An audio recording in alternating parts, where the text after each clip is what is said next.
Hello everyone, my name is Rohit Raj. तो आज का हमारा टॉपिक है बोर्स मॉडल। तो पिछले लेक्चर में हम लोग ने रदरफोर्ड मॉडल के बारे में पढ़ा था, J Thomson model, discovery of electron and proton. तो उस वीडियो का लिंक नीचे डिस्क्रिप्शन बॉक्स में दिया हुआ है। तो आइए यहाँ समझते हैं। रदरफोर्ड मॉडल ने क्या कहा था कि he said that a nucleus positively जो चार्ज होता है surrounded by A negatively charge electron. मतलब उन्होंने कहा था कि कोई एटम्स है, उनके जो सेंटर में होता है वो क्या होता है, उन्होंने न्यूक्लियस का एक तरह से खोज किया और वो कौन से चार्ज होता है, पॉजिटिवली चार्ज होता है। और जो इलेक्ट्रॉन होता है वो सराउंडेड कहीं भी मूव करते रहता है चारों ओर।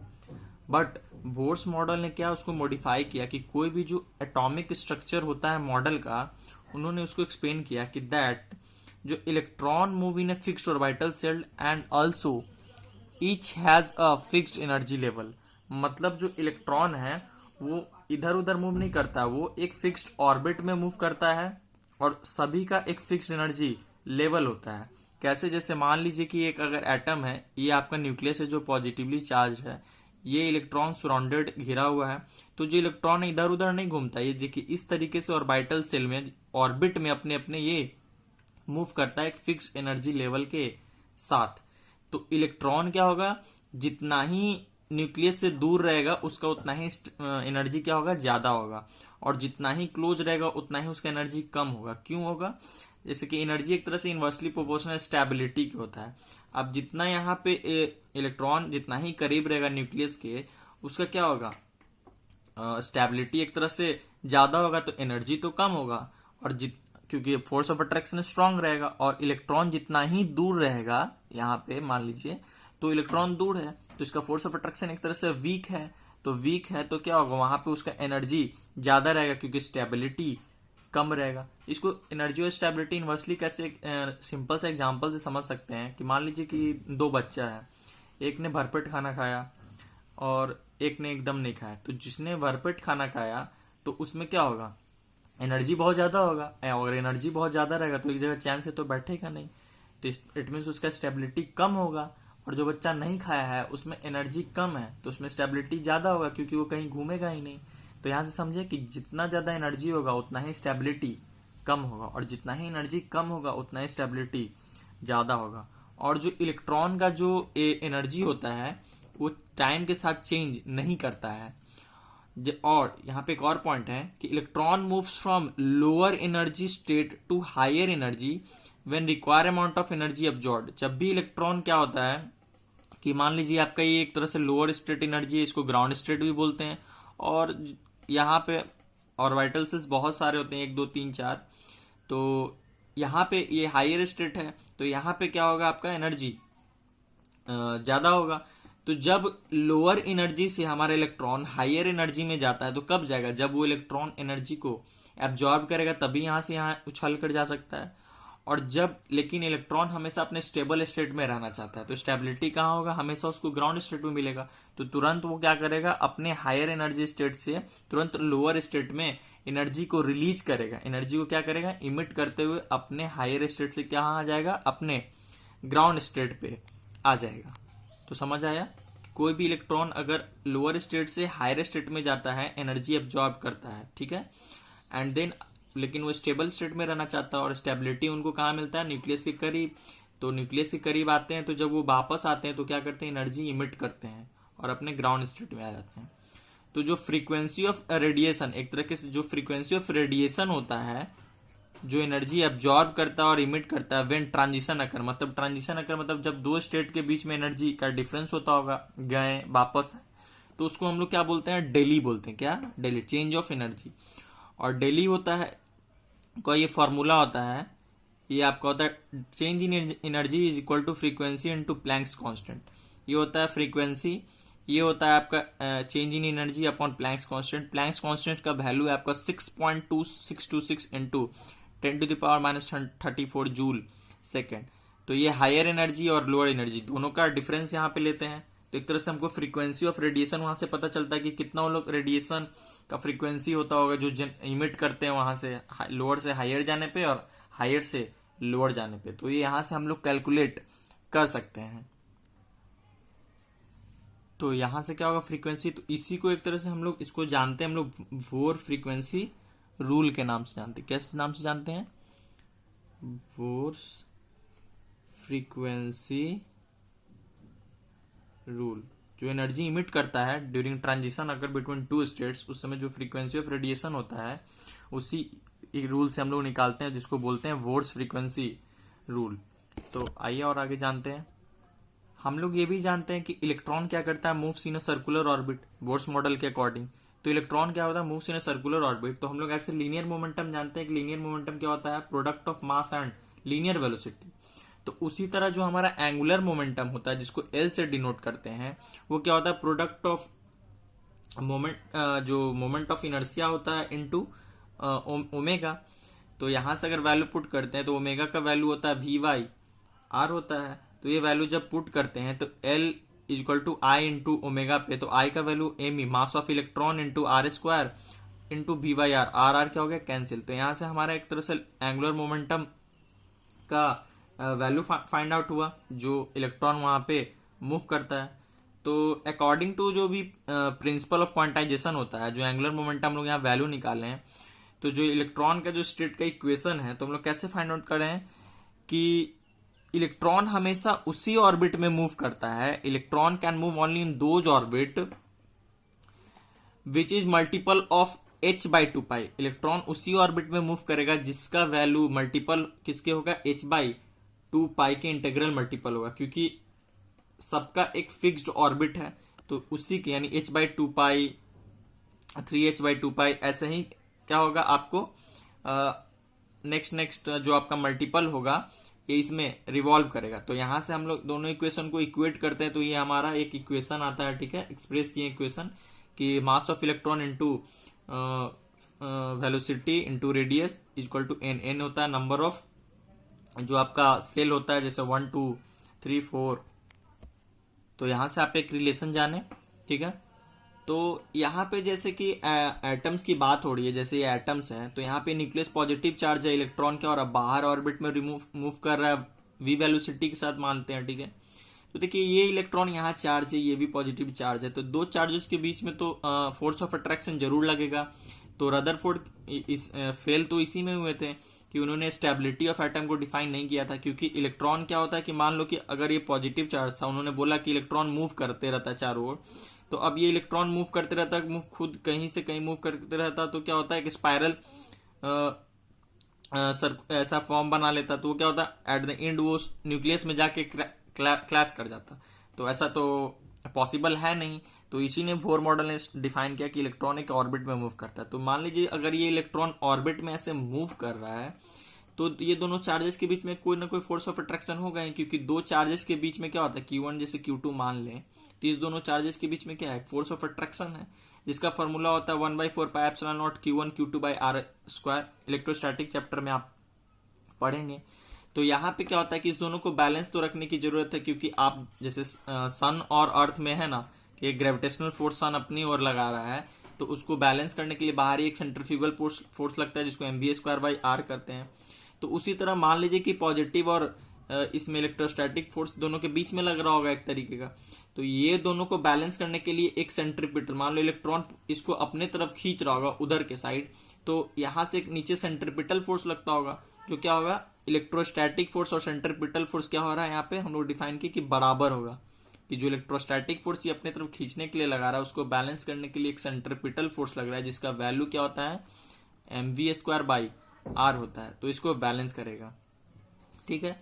तो चलिए मान लेते हैं इसको अगर डिफाइन करते हैं फॉर्मूला से, कैसे यहां से हम लोग वैल्यू निकालेंगे। मान लीजिए जैसे ये एक एटम है, यहाँ पे कोई एक चार्ज है, ठीक है, प्लस जेड यहाँ पे आपका एक जेड न्यूक्लियर चार्ज लेते हैं, जेड एटॉमिक नंबर है, कोई एक ऐसा कोई एटम लेते हैं, चार्ज लेते हैं।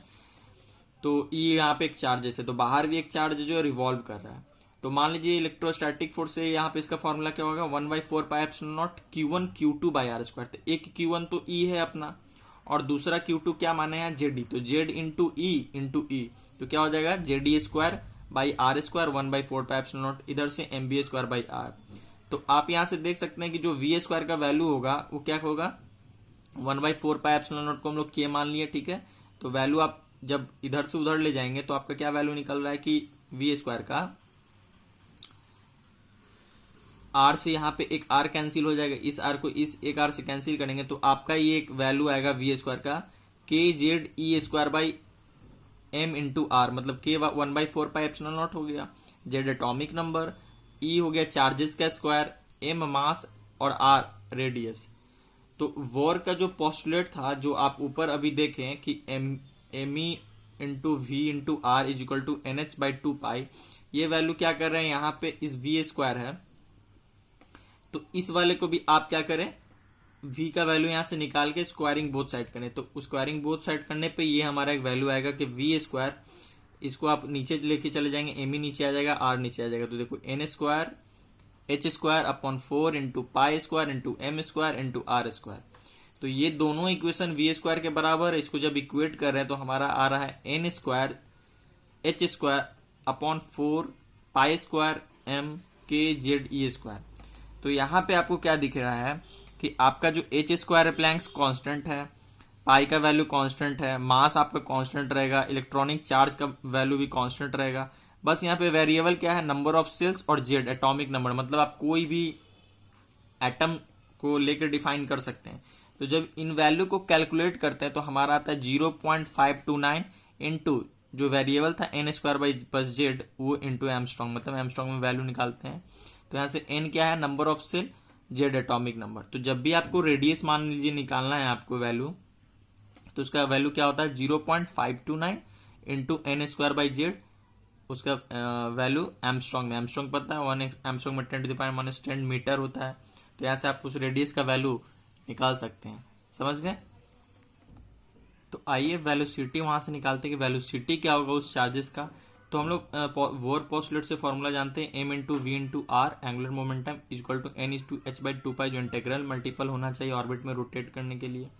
तो एम वी का वैल्यू वी छोड़ दिए, आर का वैल्यू जो भी पीछे हम लोग ने फाइंड आउट किया था यहाँ पे पुट कर दिए equal to n into h by 2 pi. तो यहाँ से एच और एच क्या हो गया, एक कैंसिल हो गया, एन से एक एन कैंसिल हो गया, पाई से एक पाई कैंसिल हो गया, एम से एम कैंसिल हो गया। तो जो हमारा वी एन मतलब जिस सेल की बात करें तो वहां से वैल्यू हमारा आता है z into e square upon 2 into h epsilon naught into n. जो यहाँ पे आपका जो ये ई का वैल्यू सेम रहेगा, चार्जेस का वैल्यू सेम है, एच का वैल्यू भी सेम है, एप्सिलॉन नॉट का भी वैल्यू कांस्टेंट है। तो ये वैल्यू कांस्टेंट है तो बच क्या रहा है 2v कांस्टेंट है, तो जेड बाई एन सिर्फ हमारा बच रहा है। तो जब कांस्टेंट टर्म को अब जब सॉल्व करेंगे तो हमारा ये वैल्यू आता है 2.18 into 10⁻6 z by n meter पर सेकंड। यानी जब भी वेलोसिटी आपको निकालने दें तो उसका ये वैल्यू होता है, आप यहाँ वैल्यू पुट करके, जेड एटॉमिक नंबर है, एन सेल जिस सेल की बात करें आप वैल्यू पुट करके वहां पे वैल्यू निकाल सकते हैं। अब आते हैं एनर्जी निकालने के, भाई कितना एनर्जी वो रिलीज करता है इसकी बात करते हैं, या ऑब्जॉर्ब करता है। तो यहाँ पे जैसे बात करें काइनेटिक एनर्जी, तो काइनेटिक एनर्जी क्या होता है हाफ एम बी स्क्वायर। तो हाफ एम बी स्क्वायर होता है तो मास, तो वेलोसिटी का जो वैल्यू होता है, मतलब यहां हम लोग देखें जो क्या निकाले Z e square upon 2 H epsilon not an, तो वैल्यू यहां पुट कर दिए तो क्या हो गया एम ई स्क्वायर का ई का पावर 4 हो जाएगा upon 8 H square epsilon not. आप ये वैल्यू पुट करेंगे तो ये आएगा इनटू ये पूरा क्या है एक तरीके से कांस्टेंट है, अलग कर लिए, और z square by N square जो वेरिएबल है। तो जब इस पूरे वैल्यू में पुट करिएगा आप सब कांस्टेंट का वैल्यू, तो उसका वैल्यू आएगा काइनेटिक एनर्जी का, ये जो वैल्यू है काइनेटिक एनर्जी का वैल्यू आएगा 13.6 into Z square by N square electron volt में। उसी तरह पोटेंशियल एनर्जी भी कुछ होगा इसका। पोटेंशियल एनर्जी क्या होगा, पोटेंशियल एनर्जी यहाँ पे होगा 1/4 पाई एप्सिलॉन नॉट। आप पोटेंशियल एनर्जी दो चार्जेस के बीच में निकालते हैं, जो फोर्स ऑफ अट्रैक्शन एक तरीके से होता है के into Q1 Q2 by r square, बस वही यहाँ पे लिए। के का value 1/4 pi epsilon naught into एक का चार्ज ई था और दूसरे को जेड ई माने थे हम लोग, तो आप आई आर स्क्वायर। फिर क्या किए आप यहाँ पोटेंशियल एनर्जी देख सकते हो, तो जेड यहाँ पे, तो यहाँ पे क्या कि आर का वैल्यू जब पुट करेंगे तो ये एक ऐसा रिलेशन आएगा, तो उससे आप जब वैल्यू निकालेंगे तो आपका आ जाएगा potential energy -2 into 13.6 z square by N square. तो यहाँ से आप पोटेंशियल एनर्जी निकाल सकते हैं। आप बोलिए कि निगेटिव साइन का मतलब सर होता क्या है, तो निगेटिव साइन का मतलब होता है कि जो हमारा इलेक्ट्रॉन होता है एटम में, जो lower than the energy of A free electron at rest, जो रेस्ट में इलेक्ट्रॉन होता है फ्री इलेक्ट्रॉन, उससे उसका एनर्जी क्या होता है कम होता है। फ्री इलेक्ट्रॉन मतलब मान लीजिए कि कोई फ्री इलेक्ट्रॉन है जो बहुत दूर पे, infinitely far away from the nucleus है तो उसका एक तरह से एनर्जी क्या होगा, एनर्जी वैल्यू हम लोग तरह से कम मानते हैं। तो जैसे जैसे हम लोग न्यूक्लियस की तरफ आएंगे तो एक तरह से क्या होता है, एनर्जी हमारा कम होगा क्योंकि स्टेबिलिटी बढ़ेगा। तो एनर्जी कम कितना हो सकता है, एक तरह से इनफाइनाइट निगेटिव जा सकता है। तो इसलिए हम लोग यहाँ पे इस निगेटिव वैल्यू को लेते हैं कि हमारा एनर्जी क्या होगा, एकदम न्यूक्लियस के पास उसका कम होगा, इसलिए निगेटिव लिए। ठीक है, तो ये निगेटिव यहाँ से, क्योंकि उसका वैल्यू हमेशा एन का वैल्यू डिक्रीज हो रहा है, नीचे तक आ रहा है, इसलिए वहां पर हम लोग वैल्यू निगेटिव ले रहे हैं।